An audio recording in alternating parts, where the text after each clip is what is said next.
if the state legislature passes a bill, then to become the bill act, either it has to be given the assent of the governor, or if the bill is reserved for the president's consideration, then the president must give the assent to become it act.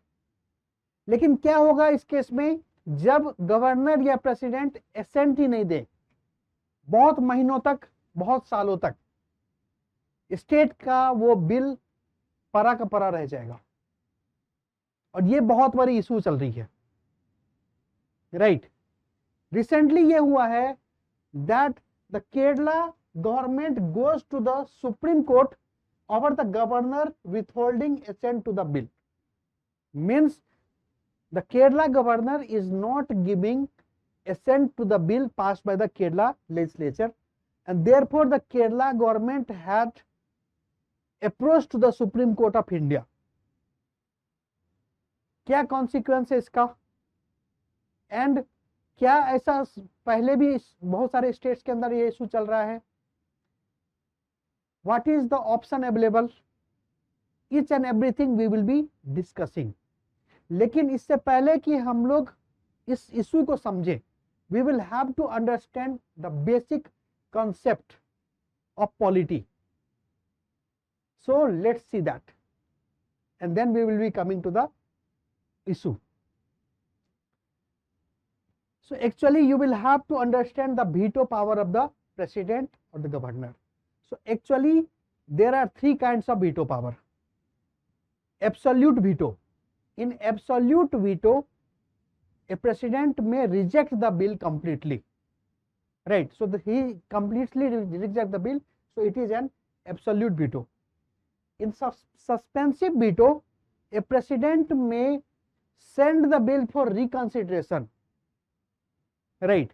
And once again the state legislature will have to reconsider the bill and send back to the president. So this is suspensive veto.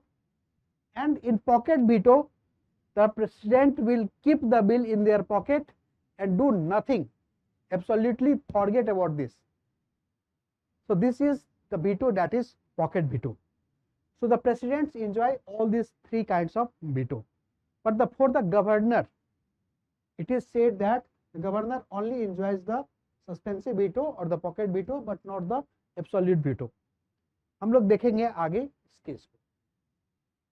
Now Article 200 of the Constitution of India.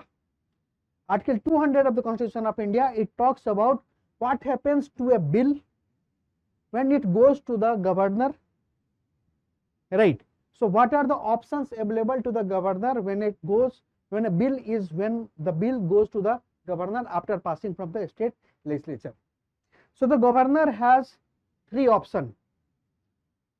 What is this? The first option is to give the assent to the bill, and once the governor has given an assent to the bill will become the act, right? The second option what the governor has the option to withhold the assent of the bill, and in case of withholding the assent of the bill, the governor will do what? The governor will send the bill once again to the state legislative assembly for its reconsideration. After reconsideration, the state legislative assembly once again will send back the bill to the governor, and if the bill once again comes back to the governor, then it becomes compulsory, it becomes mandatory for the governor to give assent to the bill, and the bill becomes an act. So this process follows. Third scenario can be the governor can reserve a bill for the president's consideration, right? And in this case all power will be concentrated on the president, means whatever the president want to do, so they can do that. ठीक है, इसको भी अच्छे से समझेंगे हम लोग. Now earlier the governor used to enjoy all kinds of veto, that is absolute veto, suspensive veto, and this pocket veto, right?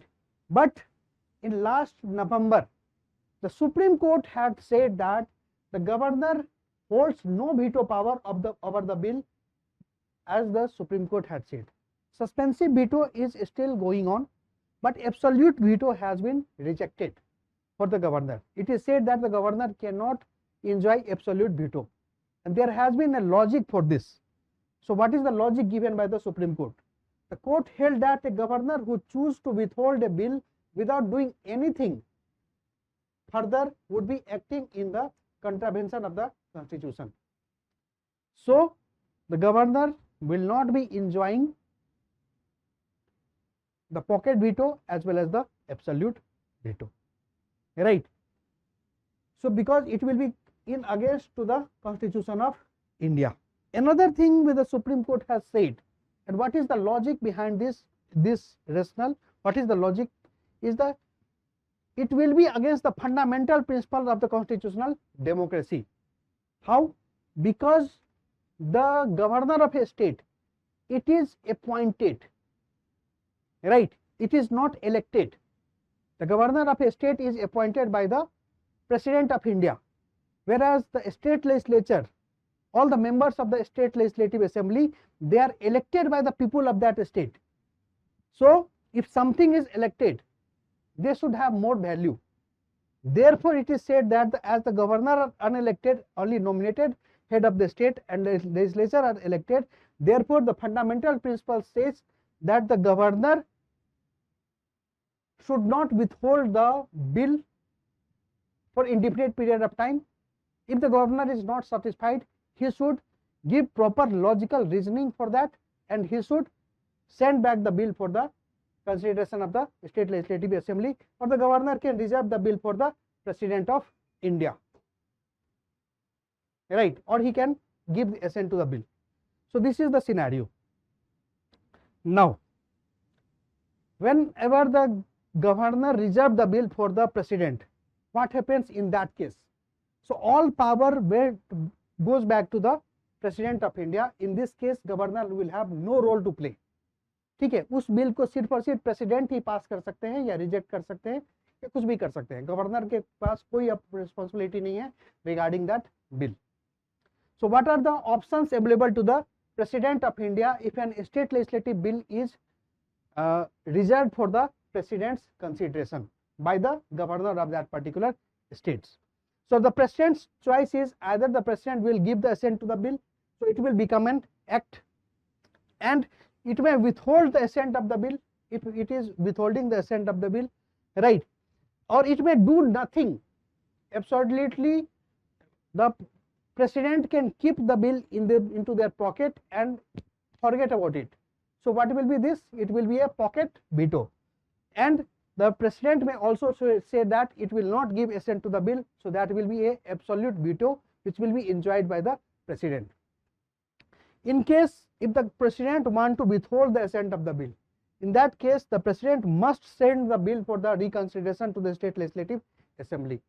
So the president sending the bill for the reconsideration of the state legislative assembly.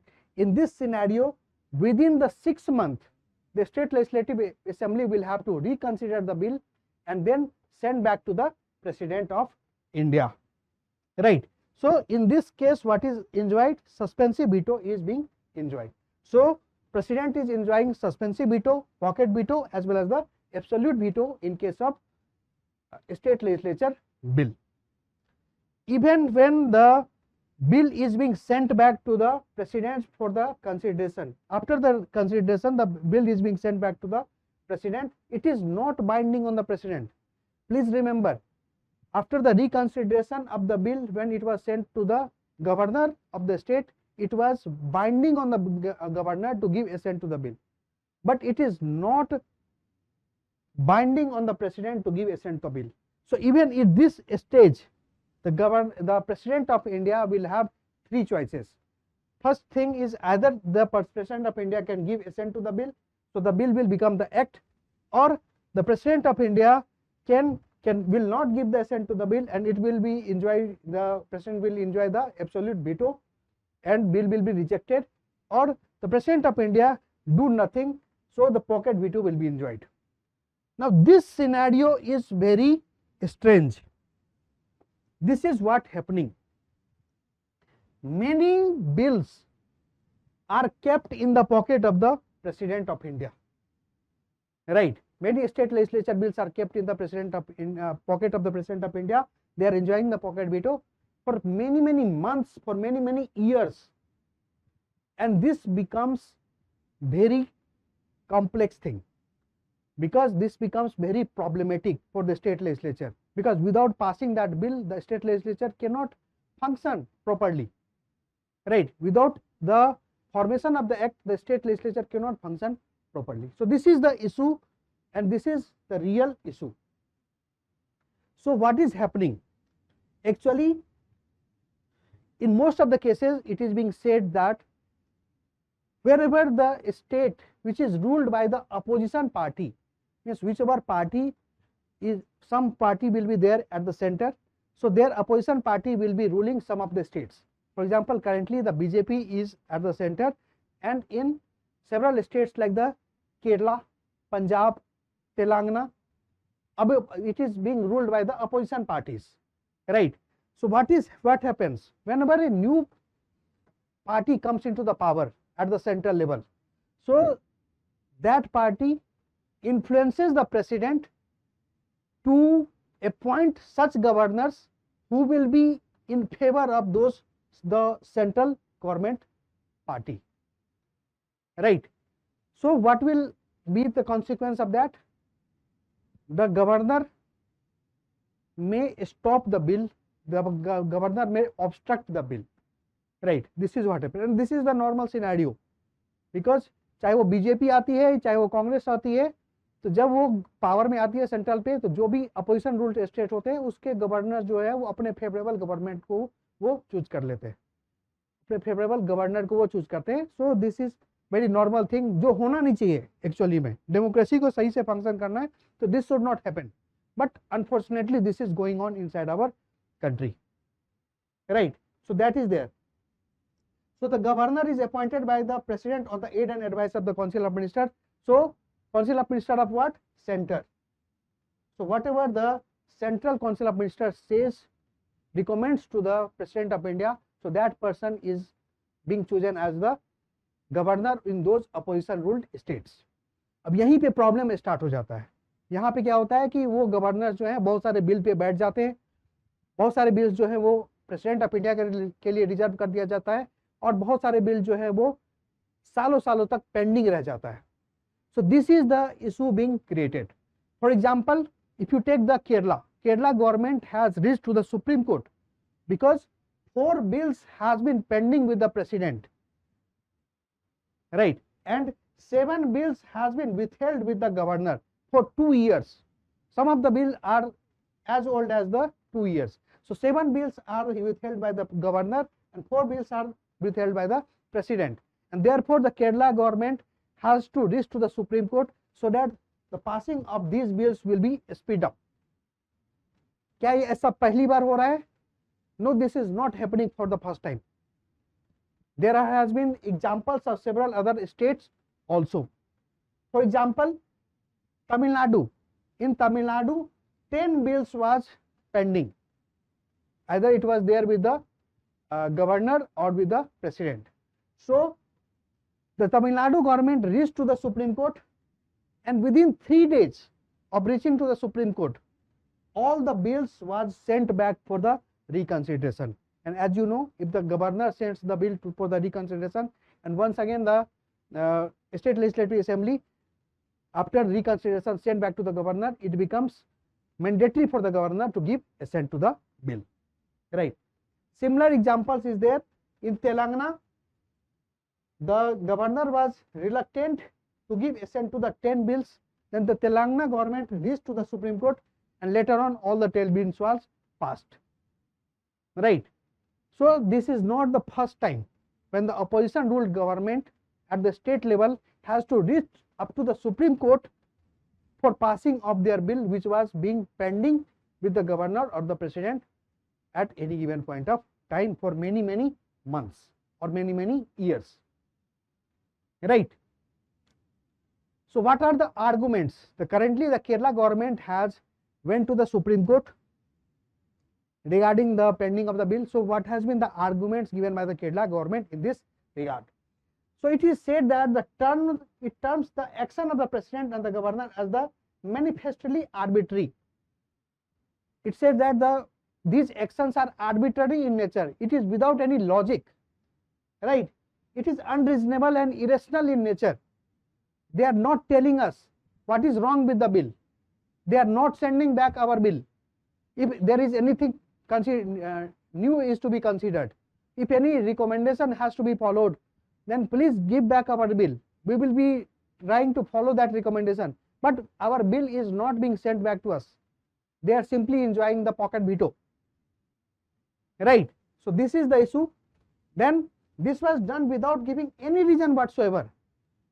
No reason is being provided why that bill has been stuck for years or for months. We are not being provided any reason for that. So this is completely arbitrary and this is completely unreasonable and irrational in nature. This is the arguments of Kerala government. So what will be the Supreme Court judgment in this case? We will follow the case, then we will let you know. But what should be the ideal situation? Should there be opposition ruled states suffer like this? Obviously not, right? So what should be there? There should be timely decision by the governor and the president. If anything has to be changed, do let the state legislature know about this, that these provisions of the bill is not correct. These are unconstitutional in nature. So please change this. I recommend these changes. So you should recommend these kinds of changes. So at least bill should come back to the state legislature if it is faulty in nature, right? And that should be on timely basis. Do not just sit back on the bill. Do not just enjoy pocket veto for indefinite period of time, right? If need to be sent to reconsideration, give proper reasons. Many of times what happens, if the Supreme Court interferes, then the bills are sent back to the state legislature without giving any reasons, right? So if the bill has to be reconsidered, so on what lines, on what logical thinking, on what rationality you have stuck the bill for so long? At least give those reasons so that the state legislatures could change that bill accordingly. The state legislature could amend that bill accordingly, right? So, and it is very bad precedence that each and every time this opposition ruled states will have to visit to the Supreme Court for passing of the bill. This is a normal procedure. The state legislature passes the bill and governor gives the assent, it becomes an act. If the governor reserves the bill for the president gives the assent and it becomes a bill, right? The Supreme Court should not be involved for each and everything, right? So governor and president of India should work with their own self-conscience and there should be a speedy disposal of the bill, and if the bill is some faulty things, then that should be communicated. Plus, it should not be required to visit to the Supreme Court for passing the bill. That is, similar thing is there. Plus, governor and the president need to follow Supreme Court judgments, which is already given, right? Because Punjab government went to the Supreme Court, Telangana government went to the Supreme Court, Tamil Nadu government went to the Supreme Court. So whatever the judgment this Supreme Court has given in this case, so that should have been followed in the Kerala also. Why there is need to go all the states to the Supreme Court for same purpose, right? So that should not be required.